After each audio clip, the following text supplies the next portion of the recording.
Luke chapter 6. One Sabbath, Jesus was going through the cornfields, and his disciples began to pick some ears of corn, rub them in their hands, and eat the grain. Some of the Pharisees asked, "Why are you doing what is unlawful on the Sabbath?" Jesus answered them, "Have you never read what David did when he and his companions were hungry? He entered the house of God, and taking the consecrated bread, he ate what is lawfully only for priests to eat. And also he gave some of his companions." Then Jesus said to them, "The Son of Man is Lord of the Sabbath." On another Sabbath, he went into the synagogue and was teaching, and a man was there whose right hand was shriveled. The Pharisees and teachers of the law were looking for a reason to accuse Jesus, so they watched him closely to see if he would heal on the Sabbath. But Jesus knew what they were thinking and said to the man with the shriveled hand, "Get up and stand in front of everyone." So he got up and stood there. Then Jesus said to them, "I ask you, what is lawful on the Sabbath, to do good or to do evil, to save life or to destroy it?" He looked round at them all and then said to the man, "Stretch out your hand." He did so, and his hand was completely restored. But they were furious and began to discuss with one another what they might do to Jesus. The 12 Apostles. One of those days, Jesus went out to a mountainside to pray and spent the night praying to God. When morning came, he called his disciples to him and chose 12 of them, whom he designated apostles: Simon, whom he named Peter, his brother Andrew, James, John, Philip, Bartholomew, Matthew, Thomas, James, son of Alphaeus, Simon, who was called the Zealot, Judas, son of James, and Judas Iscariot, who became a traitor. Blessings and woes. He went down with them and stood on a level place. A large crowd of his disciples was there, and a great number of people from all over Judea, from Jerusalem, and from the coast of Tyre and Sidon, who had come to hear him and be healed of their diseases. Those troubled by the evil spirits were cured, and the people all tried to touch him, because power was coming from him and healing them all.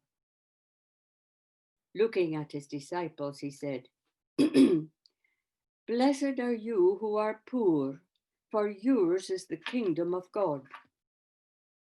Blessed are you who hunger now, for you will be satisfied. Blessed are you who weep now, for you will laugh. Blessed are you when men hate you, when they exclude you and insult you and reject your name as evil because of the Son of Man.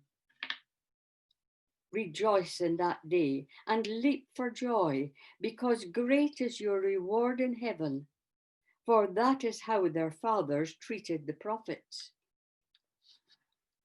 But woe to you who are rich, for you have already received your comfort.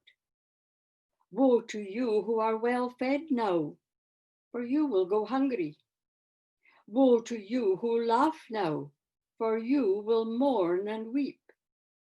Woe to you when all men speak well of you, for that is how their fathers treated the false prophets. Love for enemies. But I tell you who hear me, love your enemies, Do good to those who hate you. Bless those who curse you, and pray for those who ill-treat you. If someone strikes you on one cheek, turn to him the other also. If someone takes your cloak, do not stop him from taking your tunic.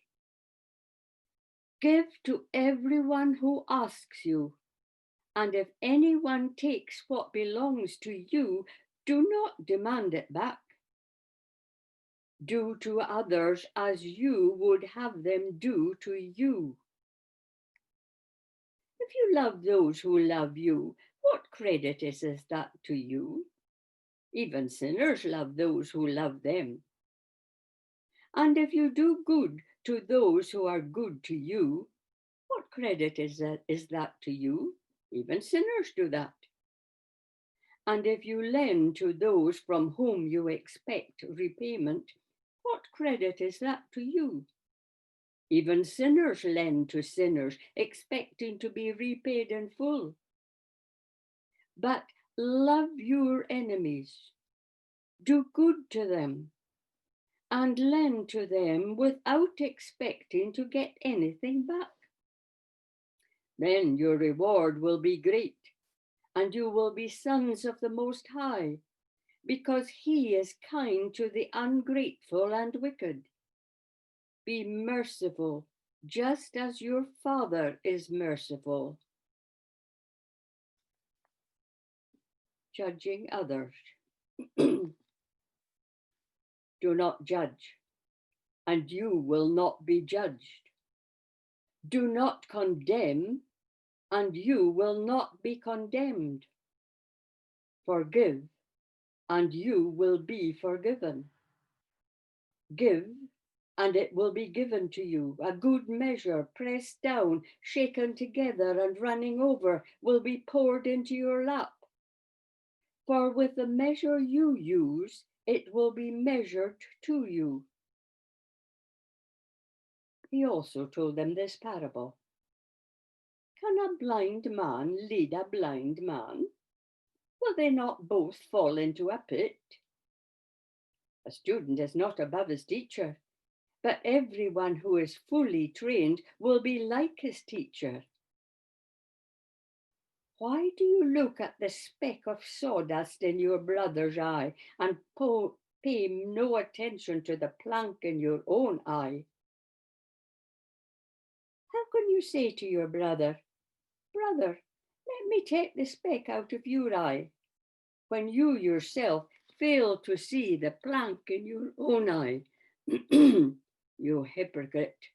First take the plank out of your eye, and then you will see clearly to remove the speck from your brother's eye. A tree and its fruit. No good tree bears bad fruit, nor does a bad tree bear good fruit. Each tree is recognized by its own fruit. People do not pick figs from thorn bushes or grapes from briars. The good man brings good things out of the good stored up in his heart, and the evil man brings evil things out of the evil stored up in his heart. For out of the overflow of his heart, his mouth speaks. The wise and foolish builders. Why do you call me Lord, Lord, and only do what I say? I will show you what he is like who comes to me and hears my words and puts them into practice. He is like a man building a house who dug down deep and laid the foundation on rock. When the flood came and the torrent struck that house but could not shake it because it was well built.